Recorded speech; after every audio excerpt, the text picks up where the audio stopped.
Hi, my name is Layl. I am a polymer clay artist and I like to use the Mille technique. So I'm going to show you how to make a leaf cane. Let me point towards my workspace.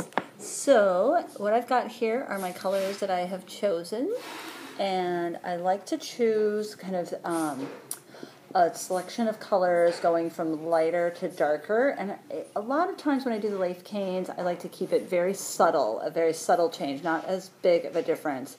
If I chose something significantly lighter, say a much lighter color like this, it's going to really pop out and look a little bit more like a moon or a splotch, or it's not going to kind of go as even. So I've got it like this, and you can see how it goes from less to more. It's not like exact measurements, but it's generally heading that direction. And I chose all blues, but you wouldn't have to. You can, change it from one, spectrum to the other as far as different hues go.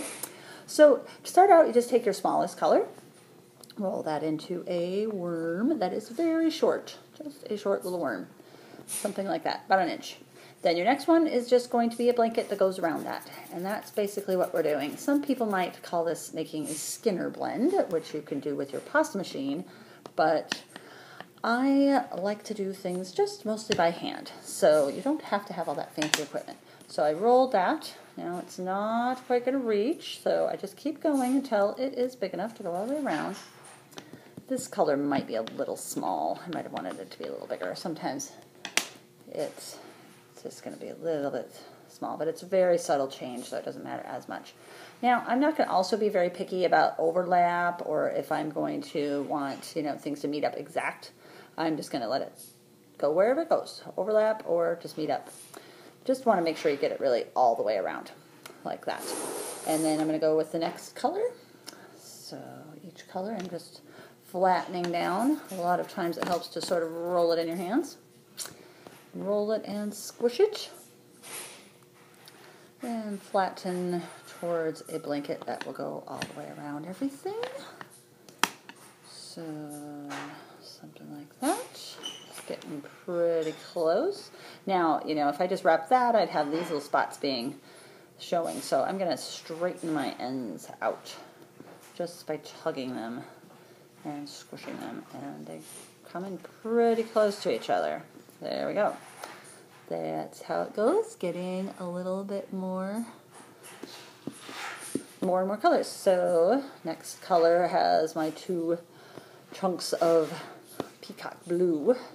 Now the Peacock Blue has mica in it, so it's a little bit shiny. That's why I'm using it as my last color. Anything with mica powder in it is always going to look darker than you think at first in a cane, whenever it's in a cane, because when it's laid out really flat, it's reflecting the colors, so it looks lighter, but really it's going to be more like it is on end, which is darker. So something to keep in mind if you're using shiny colors like silver and gold or peacock blue, other pearl colors. So I'm wrapping that, not quite all the way around, so let's give it another little roll. Like that. And it looks like I got a good little overlap. So sometimes when I overlap, instead of overlapping, if I'm noticing that this part might be a little bit thin, then I will kind of backtrack. That might even things out a little bit more. But I'm not too worried. It's organic. We don't have to make it perfect. So, like that.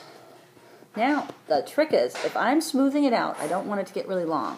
I want to make sure it stays short, so I'm patting it down. Every time, give it a good pat. And keep it nice and short. Not too short, don't flatten it like crazy, but short is going to be a lot easier to work with. So that's ready to go. Now, I'm going to take my colors for my veins. I'm going to use 2 colors. I'm going to do a fast method, which is just stick those 2 colors together and flatten them together.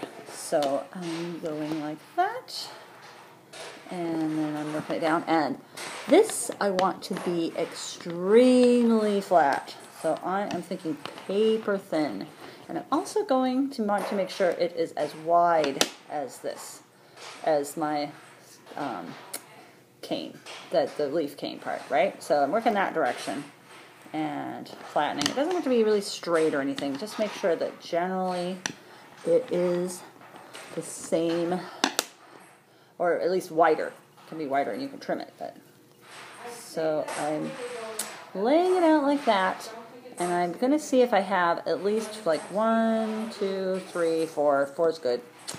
So straighten my ends out a little bit like that. Straighten those out. Stretch it out. There we are. So nice and flat. And if I wanted this to go really flat, and you know, pasta machines are great. You can always stick it through your pasta machine. I just like to do everything by hand. That's how I am.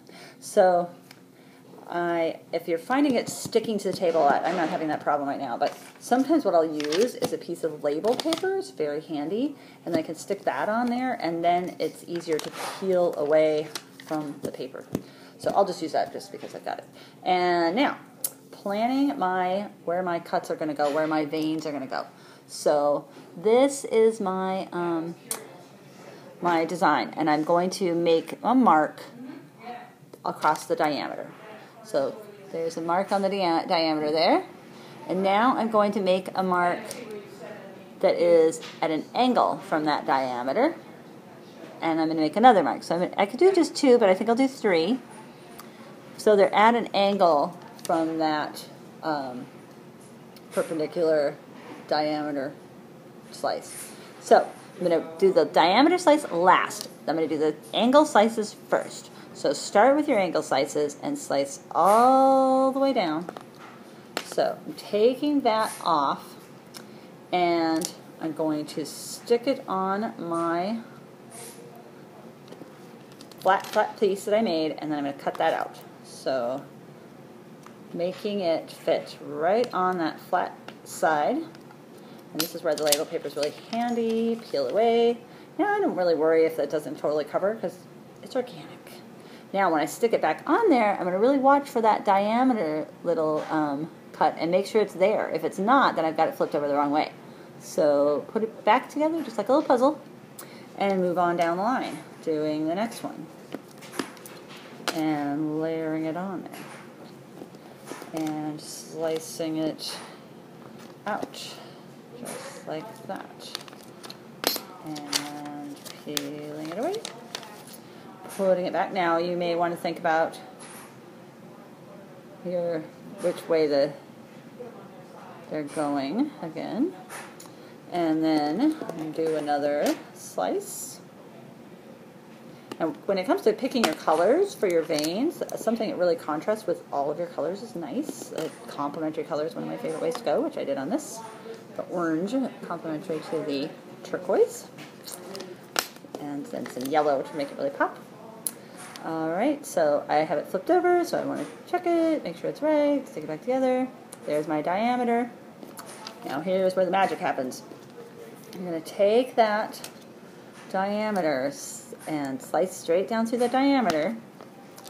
And depending on what you have left on your flat sheet, if I have enough, I will fold it in half.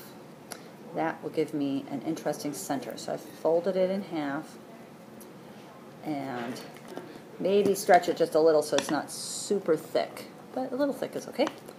And then take 1/2 of your leaf, lay it on there. Let's see, get rid of my scraps so they're out of the way. Slice that. Slice that.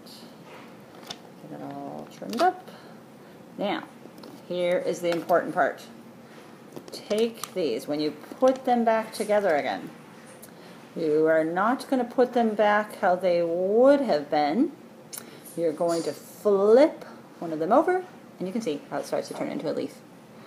Right? And it doesn't even hardly take much to squeeze that tip, and it is leaf shaped. You can sort of pinch it with our paper. Pinch it and stretch it to make it longer, change the size. It's really nice to have a lot of varieties, so I'm going to pinch one end, just this end, and leave this end bigger.